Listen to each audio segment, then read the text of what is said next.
My guest today is Laurent Ellerbach. Laurent, how are you?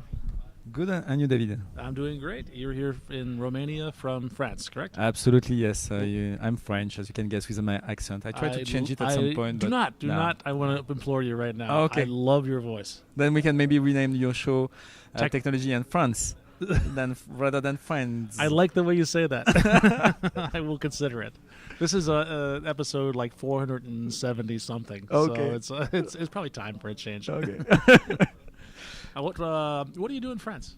So, well, I'm French, but I'm working for Microsoft. I'm Yes. working for not for the French team, but for another area called Central and Eastern Europe. Okay. It's a sum of 33 countries, going from large country like Russia to Poland, Czech, Greece, of course Romania, because we're here today in Romania, up to Greece, Malta, Cyprus, Kazakhstan, Mongolia, and many others. In this big Central area. and Eastern Europe. Yes, Central and Eastern Europe. So anything like if you take a map like kind of right of Germany, this is where I'm working. That's a huge territory. Yeah, absolutely, yes. And despite all that travel, you still have time to play around with toys. Absolutely. Tell yes. me about your pet project that you were telling me about earlier. Yeah, well, I'm doing a couple of pet projects, and the one I've presented yesterday during the keynote here was my garden.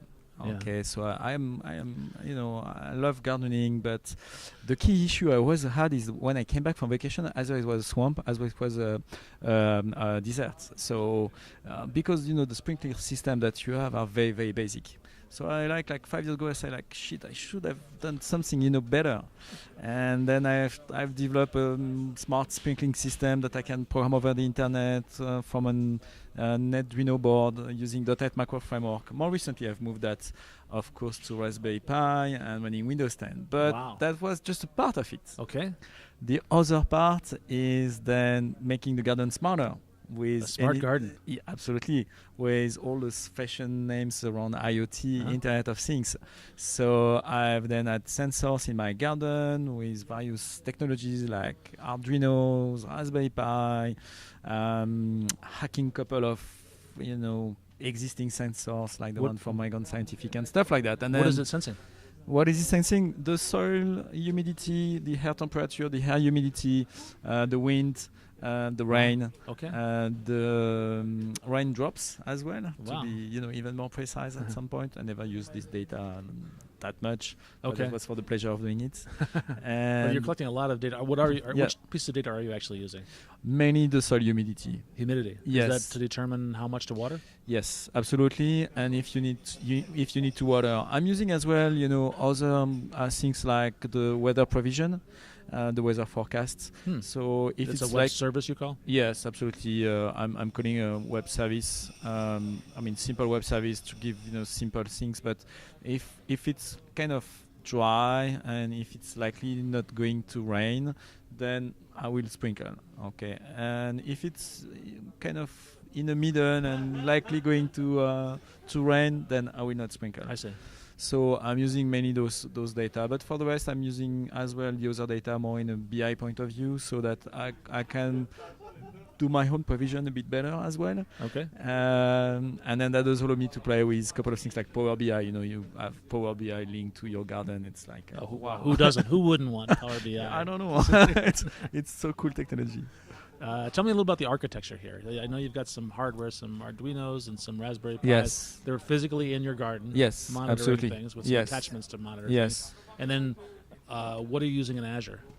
So yes, I've been working in this project for a couple of years. Okay. So at the beginning, there was almost nothing in Azure to make it easy, to connect those kind of devices. So I've used things from the Azure mobile apps called mobile services in the past, up to Event Hub, and now, of course, much more on Azure IoT Hub, which is very smart and make it very, very easy to connect anything. I have Linux boards.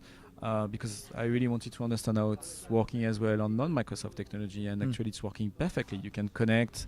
So I have a Linux board with Node.js connecting to Azure IoT Hub, taking pictures as well of my greenhouse. Okay. Yes, well, when you can measure things, you can as well have... Yeah, you could be in Romania and just check to make sure there aren't any unauthorized gnomes. Yes, in your garden. And I send myself, pictures quite often, and I realized 2 days ago one of the salad was starting to get, big. Then I transfer that to my wife and say, yeah, that's the moment to cut it, because otherwise it's going to be too high. So Azure IoT Hub with some Linux devices, some Windows devices, and as well some Arduinos connecting internally to Windows devices as a gateway, so that you can connect to Azure IoT Hub. Help me understand what role IoT Hub plays in this, because that's a pretty new thing. Yes, so Azure IoT Hub, as it says, it's a hub. It's a hub to be able to discuss with the devices. Okay. On both ways. So it's receiving some sensor information, for yes. example, the humidity of the soil. Yeah, that's called messages. So basically you can send whatever you want. Okay. But you can as well send, of course, the sensor information in my case. And at the same time, you can as well send from the IoT Hub to the device some messages. Okay. Like in my case, the Raspberry Pi in the garden running Node.js, it's take a picture. Okay. Okay, then it will take a picture. The picture will be uploaded in Azure Blob Storage. Then I can reuse this picture later on. So it's two-way communication. Okay. This two-way communication is as well in a secure way. I mean, you have to use secure protocols, and you have to have an authentication with a key between the device and the hub. So you can manage devices, you can revoke devices, you can add new devices in your hub. Okay, so this is much more secure than just opening up a web service. Oh yeah, absolutely. It's really point to point. Absolutely. It's point to point, and you have to have the keys, and you can revoke specific keys, and you can manage that. So that's make it very reliable in terms of security access and so on. The other point is the Azure IoT Hub will really act as a buffer, so you can send millions of messages, it will store them, and then you have the time to process them or not. You can choose as well, just to forget some of the messages at some point. Right. So or archive them maybe. Yes, but that's your choice. But not only in one way, you can have multiple way of consuming it. Like for example, you may have a service that will just get the data, quickly store them, and see if there is a kind of random data or something weird, and then you can raise an alert. So you could have some threshold. Yes, absolutely. If the soil gets too dry, for example, yes, kick off the sprinkler, yes. or yes. if it's too wet, then call the flood protection people. Absolutely, and then you can have multiple multiple way of consuming those data. And then one service can be just about monitoring, another one is for long-term storing, another one is just about decrypting some of the data, storing them later on, stuff like that. So that makes your life very, very, very, very easy when it's about consuming the data, transforming them and storing them. What was the biggest challenge that you had in putting this whole system together? Well, the biggest challenge was really to follow the various technologies that we've put in place at some point, and on the hardware side. Creating hardware is a challenge, especially when you want that have in production in your garden. Right. I have had that was, actually the main issue. Where I had the less issue is really with Azure IoT Hub. And it's very straightforward, very easy. I was myself very surprised on the good job that we've done. With the SDK, everything is on GitHub, everything is open source. You can really understand how it's working. It's very well done. And that was very, very positive surprise for me. Well, I always you're talking about sample code that was released by the Azure team. Absolutely, on GitHub? absolutely. Okay. On GitHub, yes. You have all the SDK with samples. It's very well done. We'll put a link to that in the show notes. Yes, you have to, because it's great work, well documented. I really love it. I really love all the work the team is doing. And in general, in the Azure team, it's very straightforward, very easy to reuse whatever environment you have. From the Linux device in C++ it's working, from Node.js it's working, from C# it's working. Wow. So that's make your life very easy as a developer. Now you shared this with us because you gave the keynote at IT camp yesterday. Are you, if people at home, are you writing about it or sharing your code somewhere?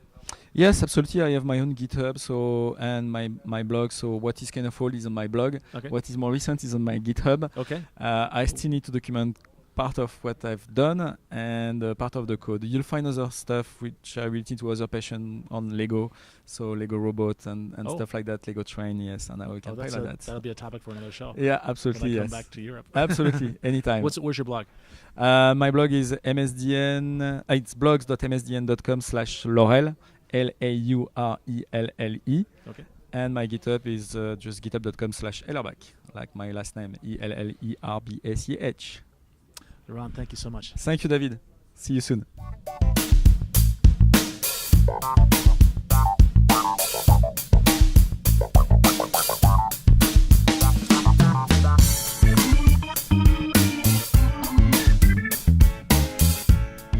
Then we can maybe rename your show Technology and France rather than Friends. I like the way you say that.